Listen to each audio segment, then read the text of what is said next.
அஸ்ஸலாமு அலைக்கும் வரஹ்மத்துல்லாஹி வபரகாத்துஹு. அன்பான சகோதரர்களே, சகோதரிகளே, நான் செய்த பாவங்களை அல்லாஹ் மன்னிப்பானா என்ற கேள்வி ஒரு நாளாவது நம் அனைவரின் மனதிலும் தோன்றியிருக்கும். சிலர் நான் மிகவும் தூரம் சென்று விட்டேன், இனி அல்லாஹ் என்னை மன்னிக்க மாட்டான் என்று நினைக்கிறார்கள். ஆனால் உண்மை என்ன? அல்லாஹ் தனது திருமறையில் கூறுகிறான், என் அடியார்களே, தங்களுக்கு எதிராக வரம்பு மீறியவர்களே, அல்லாஹ்வின் கருணையை பற்றி நம்பிக்கை இழந்து விடாதீர்கள்.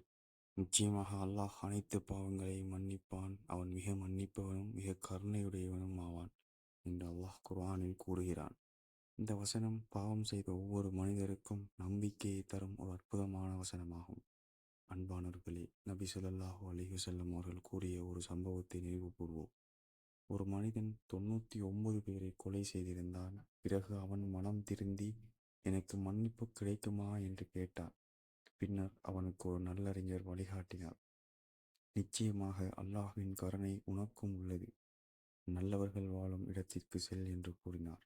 அந்த மனிதன் பயணித்துக் கொண்டிருக்கும் போதே மரணமடைந்தான். அவனுடைய இறுதி நிலை என்ன? அல்லாஹ் தன் கருணையால் அவனை மன்னித்து நற்செயலாளர்களுடன் சேர்த்தான். இந்த ஹதீஸ் நமக்கு ஒரு பெரிய பாடத்தை கற்பிக்கிறது. பாவத்தின் அளவு அல்ல, மனமாற்றத்தின் உண்மைத்தன்மையே முக்கியம். ஆனால் தௌபாவிற்கும் சில நிபந்தனைகள் உள்ளன. முதலாவது, அந்த பாவத்தை உடனடியாக விட்டுவிட வேண்டும். இரண்டாவது, செய்த தவறுக்காக உண்மையாக மனம் வருந்த வேண்டும். மூன்றாவது, இனி அந்த பாவத்தை செய்ய மாட்டேன் என்று உறுதியாக முடிவெடுக்க வேண்டும். நான்காவது, மற்றவர்களின் உரிமையை பறித்திருந்தால் அதை திருப்பிக் கொடுக்க வேண்டும் அல்லது அவர்களிடம் மன்னிப்பு கேட்க வேண்டும். அன்பானவர்களே, சைத்தான் எப்போதும் ஒரு பொய்யை நம் மனதில் விதைக்கிறான். நீ மிகவும் பாவம் செய்து விட்டாய், இனி உனக்கு மன்னிப்பு கிடையாது. ஆனால் அது சைத்தானின் வார்த்தை. அல்லாஹ்வின் வார்த்தை என்ன? அல்லாஹ்வின் கருணையை பற்றி நம்பிக்கை இழந்து விடாதீர்கள்.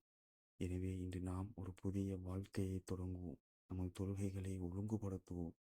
குர்ஆனை தினமும் ஓதுவோம். அல்லாஹ்விடம் அதிகமாக இஸ்திக்ஃபார் செய்வோம்.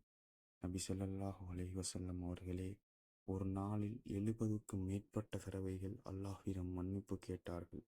நாம் எவ்வளவு அதிகமாக கேட்க வேண்டும்?